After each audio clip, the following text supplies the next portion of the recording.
iniciamos la segunda temporada de Conversando y lo haremos con una invitada muy especial de manera virtual, con Carlota Pérez, quien está en Londres y nos va a acompañar con un programa interesantísimo. Estoy seguro que ustedes conocen sus trabajos, sus investigaciones, sus tesis. Es una mujer sumamente brillante, para mí una de las mentes más lúcidas que tiene nuestro país y quisiera que estuviera aquí presente con nosotros para este debate, pero al menos la tenemos de manera virtual. Carlota es economista y es especialista en tecnología y en desarrollo socioeconómico. Son tantos los temas que vamos a abordar que espero nos dé tiempo en este espacio. Bienvenida, Carlota. Es un placer, María Eugenia. Gracias por invitarme. Carlota, eres una de las pocas investigadoras en el mundo que ha trabajado y estudiado las revoluciones tecnológicas como un evento recurrente en la historia.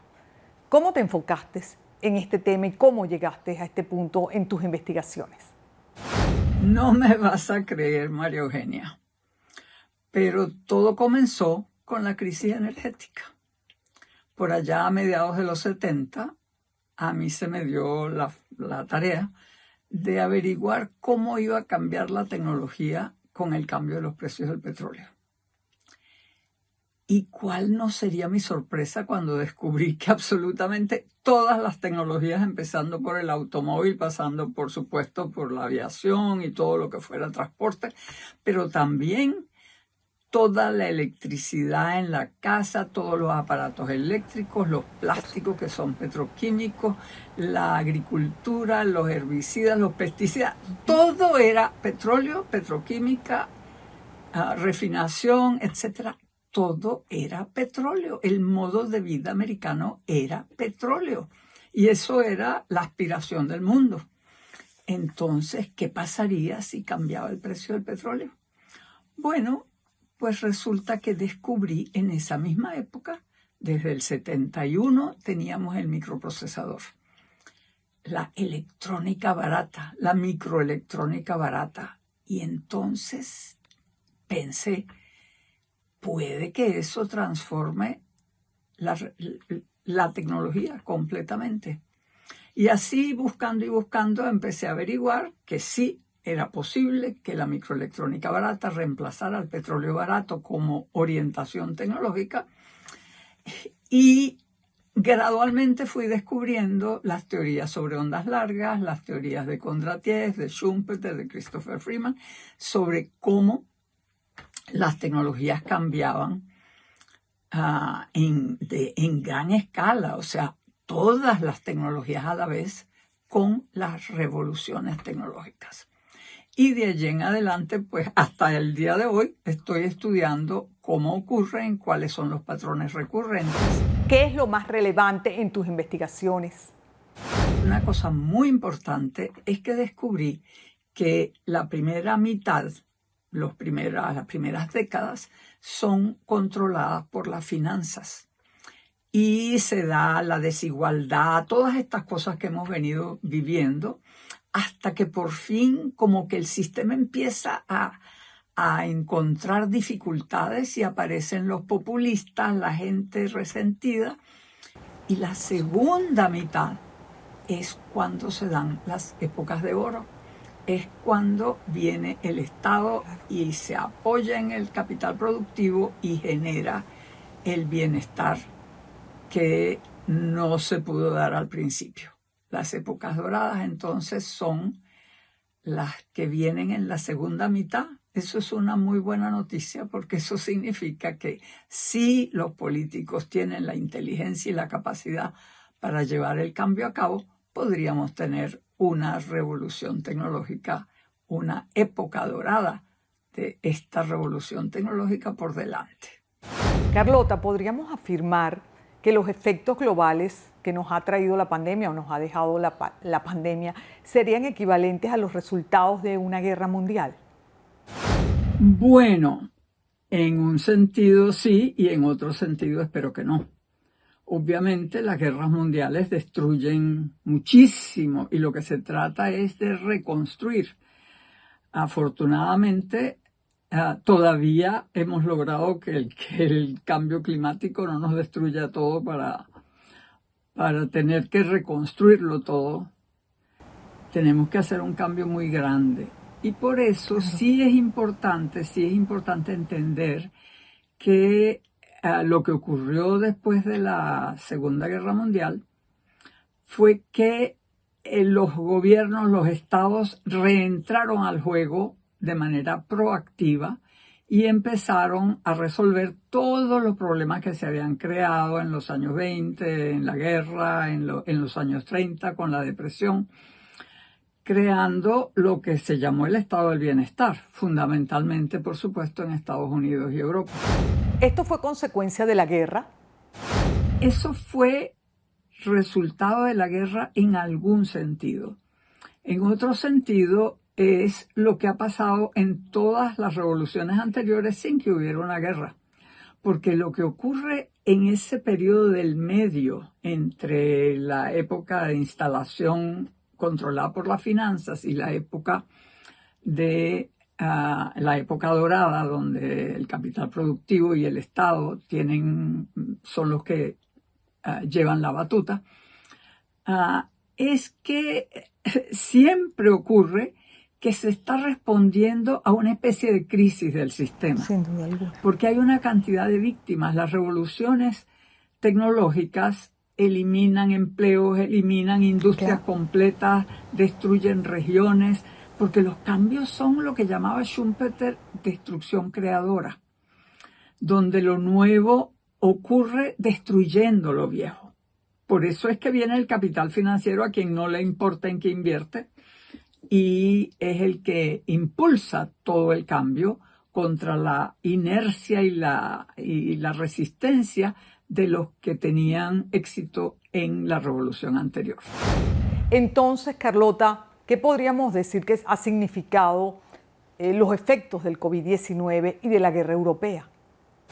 En ese sentido, yo creo que la pandemia y la guerra europea están creando, o creó la pandemia, una especie de comprensión de que el rol del Estado era vital. Sin el Estado no se hubiera podido, o sea, es obvio que el mercado no pudo haber respondido y resuelto todos los problemas que se crearon con la pandemia. Y ahora con esta guerra que está impulsando todo lo que tiene que ver con la energía, resolver los problemas de energía por la dependencia que tiene Occidente del petróleo ruso. Carlota, yo me pregunto si podríamos afirmar que la situación que vivimos hoy en el mundo, pospandemia y guerra y tantas otras cosas que hemos visto en los cierres de ciclo y en algunos patrones económicos y socioeconómicos, nos podría llevar a una nueva revolución tecnológica. Sí, yo creo que eso puede ser parte del impulso al cambio. Creo además que hay otras cosas que están ocurriendo que pueden contribuir, porque el cambio que tenemos que hacer es la transición verde, la transición hacia la sustentabilidad, la transición para evitar el cambio climático catastrófico. Y claro, están ocurriendo cosas como la oleada de calor en Europa con incendios graves, dificilísimos de parar. Están ocurriendo inundaciones, están ocurriendo muchas cosas que obviamente tienen que ver con el cambio climático y nuestra acción creando los problemas. Entonces sí creo que esas circunstancias pueden contribuir a que se dé la época dorada que está en ciernes, que es posible dar. Carlota, ¿cómo sería el futuro, ya que te refieres a esa época dorada? ¿Cómo debería ser? Yo creo que tenemos por delante la posibilidad de un futuro global sustentable que podría hacer por la humanidad entera lo que hizo la época dorada de la producción en masa para los países llamados de Occidente, para el llamado primer mundo. Eso puede parecer una exageración, pero la primera globalización, que fue de 1870 en adelante hasta la Primera Guerra Mundial, levantó a una cantidad de países del atraso. Prácticamente todo el hemisferio sur desde Australia, Nueva Zelanda, Sudáfrica, Argentina, Uruguay, Brasil, Chile, etcétera, todos están, hasta hoy sabemos que se elevaron por encima de muchos de los otros países que no estaban así, y es porque esa primera globalización precisamente incorporó a todos los países del sur porque era posible el comercio contraestación. Estaban en verano cuando los otros estaban en invierno. Entonces, y esa fue la época en la que los barcos, los vapores, con la máquina de vapor, podían subir y bajar del norte al sur en 2 semanas, mientras que antes se habían tardado 2 meses con barcos de vela. Entonces estamos hablando de algo equivalente casi a lo que es la Internet. En esa época no solamente hubo vapores, sino ferrocarriles transcontinentales. Los Estados Unidos se convirtió en un solo gran mercado de este a oeste con los ferrocarriles. Y lo mismo pasó en Europa, incluso atravesando todo en el Medio Oriente, Rusia, el Transiberiano, todas esas cosas ocurrieron. Y además, el telégrafo transoceánico, cables que atravesaban el océano para reunir. O sea, fue una cosa tan impresionante como la globalización de hoy. Eso dio pie a que algunos países superaran a otros en ese camino, en esa carrera hacia la globalización. Eso permitió que muchos países, de hecho, Estados Unidos y Alemania, se le fueron por delante a Inglaterra.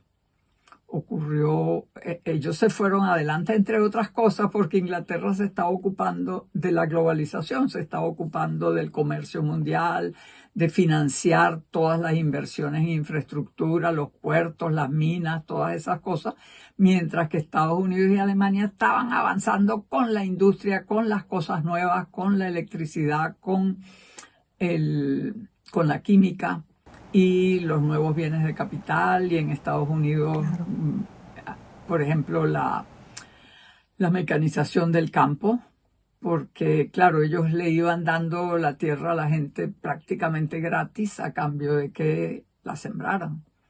Y así el Estado fue súper activo en ese proceso de avance hacia adelante de Estados Unidos y de Alemania. Y en esa misma época también Japón dio un salto, Suecia dio un salto, muchos países. Entonces, estamos en esta segunda globalización que efectivamente, si no fuera porque el capital financiero se ha convertido en una especie de casino global que no se ocupa de financiar la economía real casi en ninguna parte, si no fuera por eso, estaríamos viendo una globalización mejor, una globalización más incluyente. Carlota, ¿y crees que nos estamos encaminando hacia esa globalización? Yo creo que estamos comprendiendo hacia dónde hay que ir. Cada vez hay más gente, incluso en el mundo financiero, algunos, y en el mundo productivo, en el mundo de los negocios, y algunos de los dirigentes políticos están empezando a ver la necesidad del cambio. Y ese cambio tendría que ser digital, crecimiento. Eso de decrecimiento es una idea que francamente me parece que no nos lleva a ninguna parte, porque no vamos a dejar de tener pobres porque los ricos dejen de crecer. Necesitamos crecimiento digital, verde, inclusivo y global. Esas son las características de lo que podría ser una época dorada mundial, global. Carlota, ¿y cuál fue el papel de nuestro continente, de la región, en ese proceso de globalización? Yo creo que para entender lo que nos ha pasado en estos últimos 30, 40 años, tenemos que entender 2 cosas. ¿Qué fue la sustitución de importaciones y qué es el populismo? La sustitución de importaciones fue una estrategia genial. Y que no me venga la gente del libre mercado a decir que no lo fue. Lo que ocurrió entonces fue que al final de cada revolución tecnológica, todas las tecnologías están lo que se llama maduras. Es decir, ya no pueden aumentar ni su productividad, ni sus mercados, ni nuevos productos. O sea, prácticamente llegan al techo. Ese es el problema. Por eso es que viene la revolución siguiente. Claro. Entonces, lo que hizo América Latina, de acuerdo prácticamente los gobiernos del continente con las empresas que estaban sufriendo de la madurez, fue montar un sistema de producción que solamente hacía la última fase, ensamblaje final. Y en algunas cosas como la salsa de tomate o lo que sea, sí teníamos que hacer mucho más porque había que usar los productos locales, pero usábamos tecnología extranjera por la que pagábamos o en algunos casos vinieron ellos mismos a montarla. Eso fue una estrategia genial. No había otra opción, porque las oportunidades son un blanco móvil y uno aprovecha la oportunidad que viene como viene de la mejor manera. Y la idea que tuvo Prebisch, una idea genial, fue precisamente hacer industrialización en asociación con las empresas extranjeras, que nos explotaron, pero que logramos muchísimo. Creamos una clase media educada, una capa media importantísima. Creamos una clase trabajadora no necesariamente con grandes capacidades tecnológicas, pero con capacidad para trabajar industrialmente. Logramos, usando los recursos naturales que generaban divisas, financiar todo eso nosotros mismos. ¿Y qué sucedió con todos estos avances en infraestructura, en banca, en comercio? Si parece que estuviéramos ahora detrás de Asia. Ocurrió un fenómeno muy doloroso.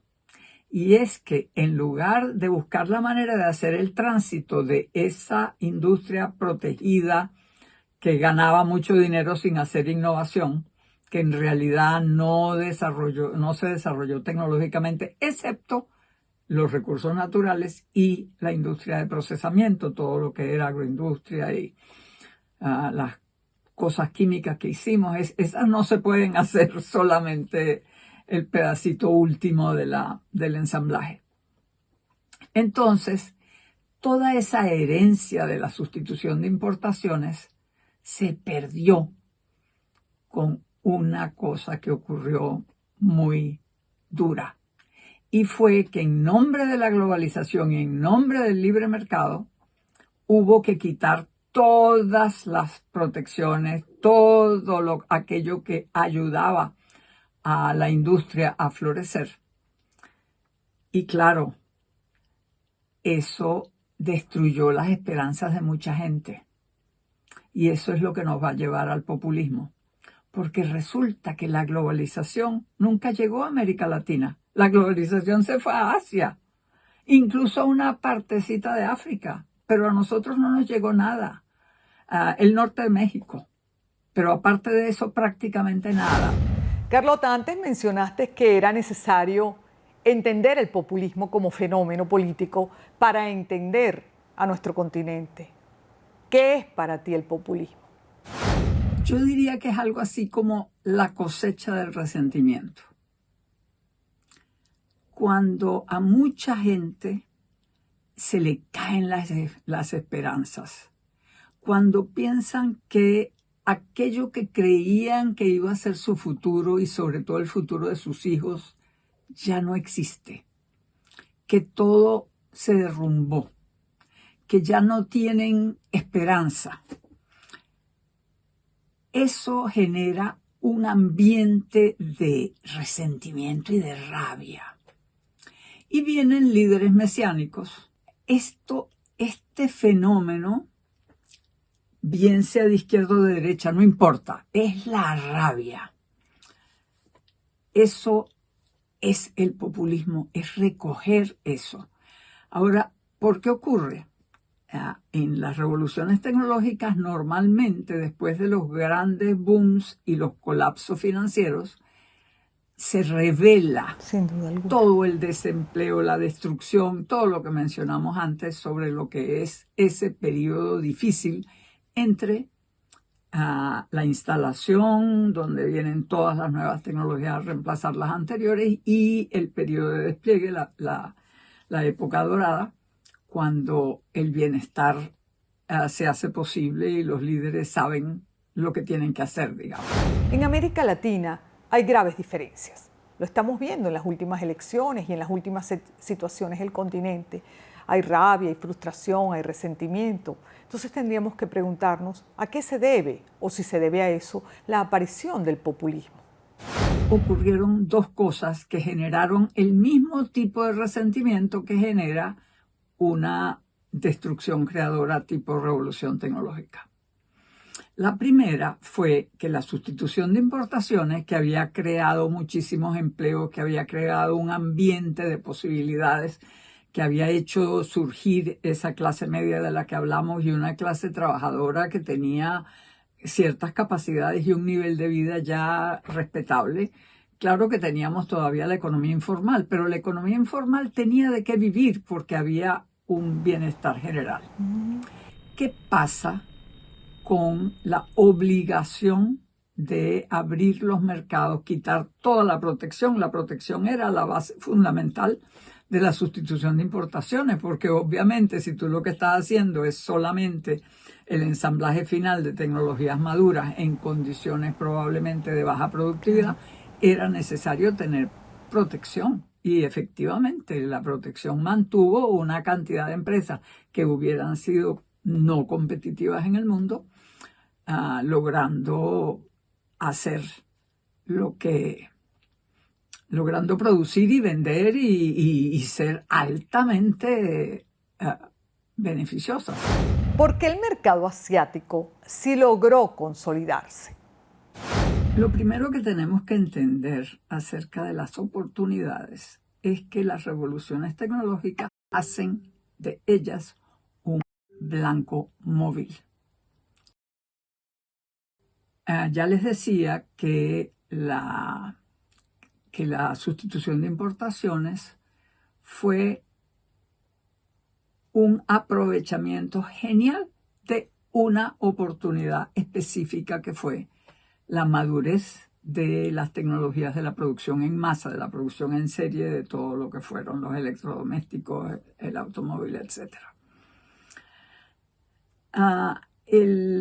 La oportunidad actual es muy distinta, y es muy distinta también de la que aprovecharon los asiáticos. Por supuesto.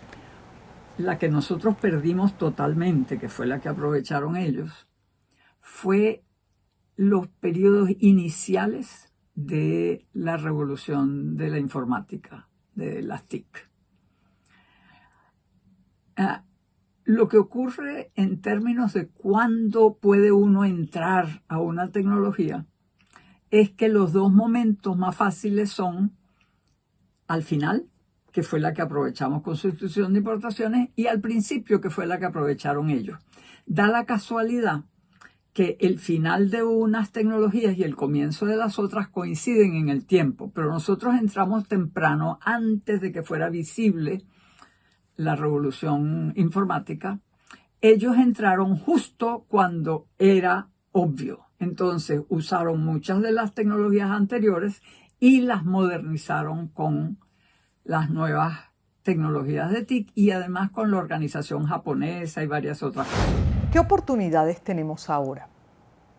A mi parecer tenemos muchísimas por toda la riqueza de nuestro país, la riqueza humana, las potencialidades geográficas, los minerales. Pero me gustaría tu opinión como experta. Es una oportunidad muy peculiar. Resulta que con la globalización se genera una demanda muy grande de materias primas para toda la infraestructura de los países que sí se están desarrollando en grande, como la China, como la India, Bueno, ese es un aspecto, y la cantidad de gente que está saliendo de la pobreza necesita alimentos. O sea que tenemos dos grandes demandas crecientes, alimentos y materias primas, y claro, energía también. Pero además ocurre que los países estos que se están desarrollando ahora, o que ya han logrado, como ha logrado China, se especializaron en ensamblaje, tal como nosotros, pero desde el principio, Claro. completico. Aprendieron incluso a diseñar ellos mismos y a mejorar, o a ensamblar, pero no el último ensamblaje, sino todas las partes, de tal forma que lo que generalmente hacen los países desarrollados es el diseño y se lo llevan a Asia para el ensamblaje. Claro. Eso significa que además de tener mano de obra asombrosamente barata, tienen mano de obra ya muy calificada por la experiencia de 20 y hasta 40 años, porque en algunas áreas empezaron desde los 80. Entonces, nosotros no adquirimos eso porque nosotros nunca hicimos ensamblaje desde el principio. ¿Qué nos quedó a nosotros en este proceso de sustitución de importaciones? Porque sin duda alguna a los asiáticos le quedó un aprendizaje y un aprendizaje fundamental, que es una mano de obra altamente especializada. Bueno, la industria de la construcción creció muchísimo y aprendió muchísimo. Las industrias de procesos, todo lo que es agroindustria, materias primas. Si nosotros miramos en Venezuela, la Polar es un ejemplo perfecto de empresas que aún en el modelo de sustitución de importaciones lograron innovar, elevar su productividad, porque ese era un sector en el cual eso de solo hacer el final no era tan fácil. Prácticamente era inevitable porque uno tenía que usar las materias primas locales, tampoco vas a estar importando las frutas o los tomates de los países desarrollados. Sin duda alguna. Entonces, adquirimos capacidades en química, en agroindustria, en todas las industrias de procesos y en nuestras materias primas. Nosotros también, si hablamos de Venezuela, el personal de la industria petrolera era de altísimo nivel. Hay ciclos históricos que claramente se pueden ver diferenciados por patrones económicos, sociales. Y siguiendo un poco estos ciclos históricos y estos patrones, pues muchos hemos pensado, y también algunos han escrito, sobre si se acerca un cierre de ciclo y un cambio de imperios, y si este es un ciclo que se cierra como potencia para los Estados Unidos, abriéndose el ciclo para otras potencias. En efecto, quizás el peor enemigo del éxito futuro es el éxito pasado. Eso fue lo que le pasó a Inglaterra cuando, pasando a la tercera revolución industrial después de haber sido la líder en las primeras dos, se dejó quitar el primer lugar por Estados Unidos y Alemania, porque se dedicó a financiar el desarrollo del mundo y dejó atrás a su propia industria. Prácticamente Inglaterra siguió siendo una productora textil y de algunas cosas, o sea, no entró en la gran industria, bueno, y naval, claro. Creo que le puede estar pasando algo similar a Estados Unidos. Habiendo sido el gran líder en las últimas dos revoluciones, todo su modelo está basado en la suburbanización, el automóvil, el petróleo, el exceso de energía, el desperdicio, el plástico, la agricultura súper mecanizada con todo tipo de petroquímicos, etc. Y resulta que el líder del futuro va a ser quien quiera sea capaz de liderar la transición verde, porque estamos hablando de un problema profundamente serio. El mundo puede prácticamente ir hacia su propia destrucción si no logramos vencer el cambio climático. Y en cuanto a China, ¿cuál es el papel con la transición verde? ¿Qué están haciendo? China está haciendo grandes esfuerzos, aunque es el peor, actualmente es el que más contaminación produce y el que mayor, o sea, realmente es gravísimo porque ellos fundamentalmente se están haciendo su electricidad con carbón. Claro. Pero están invirtiendo enormemente en todas las cosas. Por ejemplo, en el hidrógeno verde están haciendo grandes inversiones en todo lo que sirva desde el punto de vista tecnológico en todas las áreas para vencer. Sin duda alguna. Para ponerse en la punta de las tecnologías del cambio climático y también las otras, claro. Ellos están muy preocupados porque están atrasados en todo lo que tiene que ver con la microelectrónica, con los chips. Pero están dándole duro a la cuestión ambiental. Bueno, y ya para finalizar, una pregunta que es fundamental es, ¿qué medidas ha tomado Estados Unidos, qué decisiones de Estado para seguir siendo el líder del futuro durante esta transición verde? Estoy sumamente preocupada por la incapacidad de los políticos norteamericanos de ponerse de acuerdo primero en reconocer seriamente que el cambio climático es el mayor peligro que amenaza a la humanidad. Y segundo, que ellos deberían ser los líderes. ¿Dónde está la inversión? Ahora, por suerte, por fin lograron los demócratas pasar una ley que va a financiar el cambio climático, posiblemente, no creo que hasta el punto de ser los grandes líderes, ojalá que sí, ojalá que lo hagan, pero con la oposición de los republicanos, que no hubo ni un solo voto, ni en el Senado, ni en la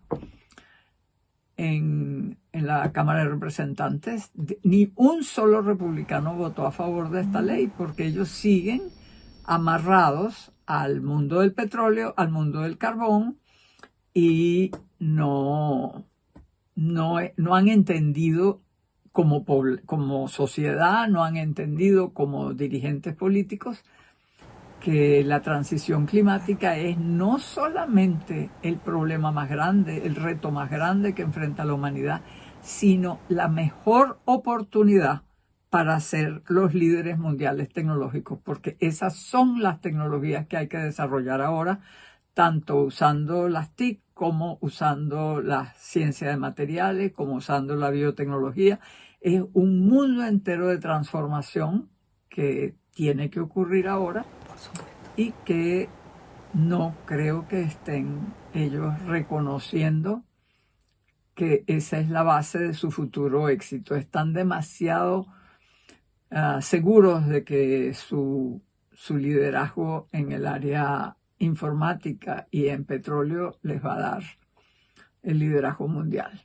Yo creo que no es así, y yo creo que además el problema educativo también muy serio, aparte del problema político, está afectando a los Estados Unidos. Es muy preocupante que el líder de las democracias mundiales vaya a dejarse hundir y perder su rol de liderazgo. Gracias, Carlota, por tu paciencia, tu dedicación, tu conocimiento, el haber hecho este programa conmigo, esta conversación de manera virtual, pero tan cerca. La disfruté muchísimo, aprendí muchísimo y estoy segura que nuestros televidentes también. Y aquí te tengo porque te tengo justamente en la app de Vale TV. Así que muchísima gente va a poder disfrutar y aprender y utilizar de la manera que considere pertinente este magnífico programa, tanto por nuestro canal de YouTube como por cable, televisión abierta y por la app. Fue un placer participar en tu excelente programa. Amigos, gracias por habernos acompañado y no tengo más que agregar en el programa de hoy.